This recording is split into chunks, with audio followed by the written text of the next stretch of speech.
ဘေဒီနဲ့ရတရားအစီရင်တွေကိုစီမံပြုလုပ်ပေးနေတဲ့ဆရာအဓိပတိပဲဖြစ်ပါတယ်ဆရာတို့ဒီနေ့ပြုလုပ်ပေးမဲ့ရတရားလေးကတော့ကိုမကိုတက်တဲ့လို့နော်အချစ်ခံစေခြင်းသူများနော်မိမိချစ်သူဒါမှမဟုတ်မိမိအိမ်တော်ဘက်ထံမှာအချစ်ခံခြင်းသူများမိမိကိုပဲတက်တဲ့လို့အချစ်ခံစေခြင်းသူများနော်ဒီနေရာလေးကိုပြုလုပ်ပေးပါရတရားလေးကတော့ဆရာတို့ကြောက်ပင်လေးတစ်ချက်လိုမယ်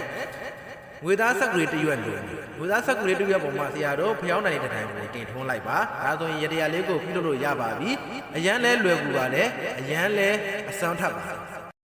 ရတရားလေးကိုပြုလုပ်ပြီးပြီဆိုလို့ရှိရင်စိတ်ထဲကနေယုံကြည်နဲ့ဆူတောင်းပါကိုဖြစ်ချင်တာလေးဆူတောင်းပါ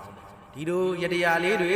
ဒီလိုအစီရင်လေးတွေကိုကြည့်ကျင်တယ်ကြိုက်နေတတ်တယ်ဆိုလို့ရှိရင်ဆရာအကောင့်လေးကို follow လေးလုပ်ပေးထားကြပါဆရာစီမှာဘေးရင်နဲ့ရတရားအစီရင်တွေဇာတာစစ်မယ်ဆိုလို့ရှိရင်ဆရာဖုန်းဖြစ်တဲ့399688 35နဲ့58ခုဘိုက်ပါကိုလည်းဒါမေးလို့ရတယ်ဖုန်းဆက်ပြီးလည်းမေးလို့ရပါတယ်အားလုံးပဲ